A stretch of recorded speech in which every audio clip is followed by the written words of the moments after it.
বন্ধুরা, আজকে আমি কি করতে চলেছি, কচুর শাক দিয়ে ইলিশ মাছের মাথা দিয়ে করবো। হ্যাঁ, এদের ইলিশের মাথা নিয়েছি, দুটো ইলিশের মাথা নিয়েছি, এবং লম্বা লম্বা করে কেটে নিয়েছি, ভালো করে ধুয়ে নিয়েছি। হ্যাঁ, আর নিয়েছি কচু শাকটা, এতে কচু শাকটা সেদ্ধ করে নিয়েছি একবারটি। তোমাদের এটা দেখাইনি, এর আগে আমি একটা কচু শাক করেছি, সেখানে তোমাদের সেদ্ধটা আমি দেখিয়ে দিয়েছিলাম।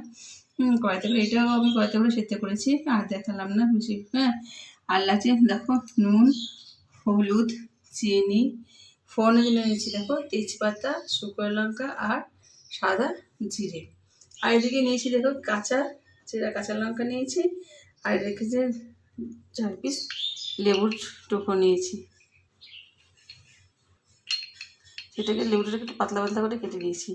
হ্যাঁ, আর দেবো এর মধ্যে হালকা আজকে একটু ধনে গুঁড়ো দেবো, তাই ধনে গুঁড়োটা নিয়ে নিয়েছি। কালারির তেল, এই সরষের তেলটা নিয়ে নিয়েছি। হ্যাঁ, আজকে সরষের তেল দিয়েই রান্না করবো কচু শাকটা। দারুণ হবে, টেস্টি টেস্টি টেস্টি টেস্টি, মজাদার টেস্টি হবে একটা। এইবার দেখো কী করছি, গ্যাসটা ধরে দিচ্ছি। এটা বসিয়ে দিলাম। আজকে আমি কচু শাকটা যে করছি সেটা খুব সিম্পল এবং খুব তাড়াতাড়ি করবো।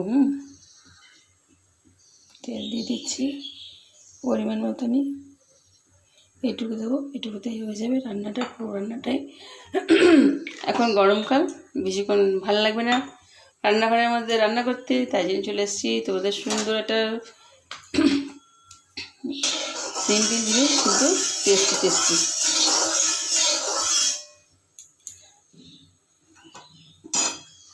তেলটা গরম হয়ে গেছে, এবার আমি ফোড়ন দিয়ে দিচ্ছি একবারেই। এই সাদা দিয়ে দিচ্ছি, সাথে শুকনো লঙ্কা দিয়ে দিলাম, সাথে দুটো তেজপাতা দিয়ে দিচ্ছি। এবার দেবো মাছের মাথাগুলো।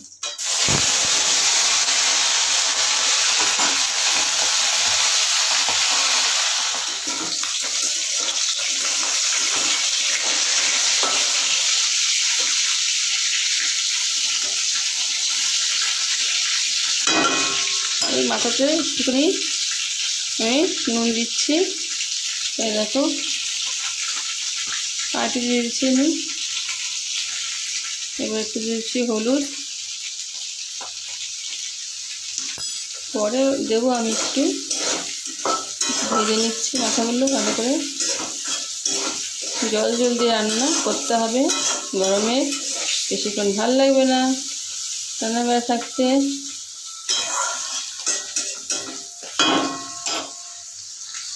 এবার এর মধ্যে আমি দিয়ে দিচ্ছি দেখো চেরা কাঁচা লঙ্কাগুলো, কাটতে দেবো, এইটুকু দেবো।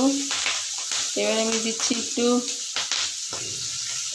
ধনে গুঁড়ো, আর একটু দেবো দেখো, এইটুকু দিলাম। এবার একটু কষিয়ে নিচ্ছি।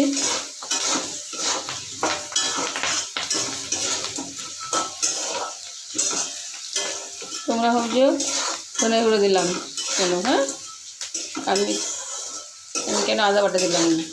সবাই তো আদা বাটা দেয়, আমি আজকে আদা বাটা দিলাম না, আজকে ধনে গুঁড়ো দিলাম। তোমরা এরকম করে রান্না করে খেয়ে দেখো কেমন লাগে। এবার আমি দিয়ে দিচ্ছি এর মধ্যে কচুর শাকগুলো সেদ্ধটা।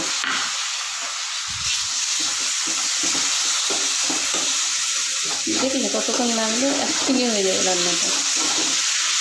মিশিয়ে দিলাম, দুর্দান্ত।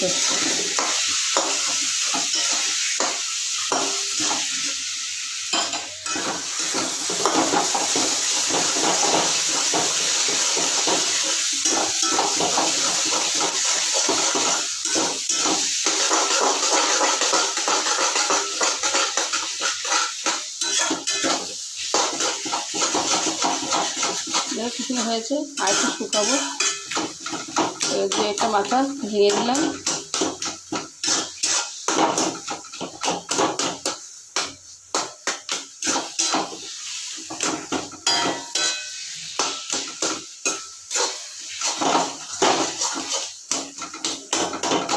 আর একটু শুকালেই হয়ে যাবে কিছু একটা। আগে মা ঠাম্মারা কত কষ্ট করে কচু শাক বানাতো, কতক্ষণ ধরে বানাতো, এখন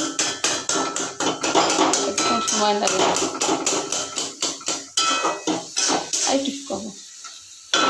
আমি এখানে একটু দিয়ে দিচ্ছি, দেখো পরিমাণ মতন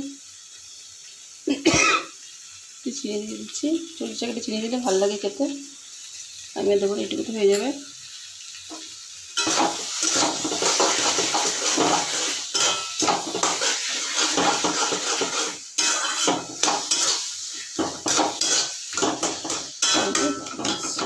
হোক টানুক একটু। দেখো বন্ধুরা, শাকটা খুব সুন্দর শুকিয়ে গেছে। একটুটা শুকাবো বলো, আর শুকাতে লাগবে না। যেটুকু মিষ্টি দিয়েছিলাম, মিষ্টি পারফেক্ট, নুন পারফেক্ট, সব কিছু সুন্দর। তোমরা প্লিজ প্লিজ প্লিজ প্লিজ এরকম সহজ উপায় রান্না করবে, দেখবে খুব ভালো লাগবে। আমি এটা নামিয়ে দেবো, তার আগে আমি দুটো ছেঁড়া কাঁচা লঙ্কা দিয়ে দিলাম, আর দিয়ে দেবো এর মধ্যে লেবু টুকরোগুলো।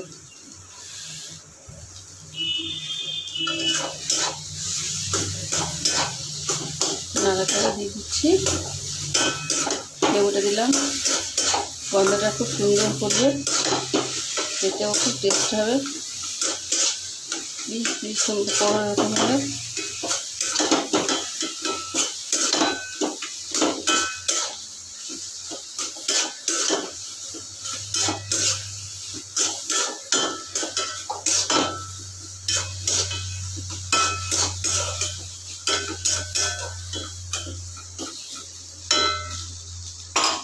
এবার নামিয়ে দুষ্টুমি আসছি।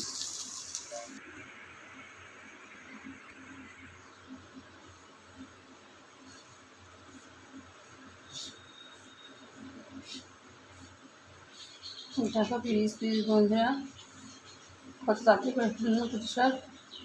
ইলিশ মাছ দিয়ে প্লিজ প্লিজ তোমরা করো, এভাবে দেখবে খুব ভালো লাগবে। রান্নাটা খুব সুন্দর, আর খুব এত তাড়াতাড়ি হয়ে যায় এখনকার কচু শাক। আগে তো খুব দেরি হতো।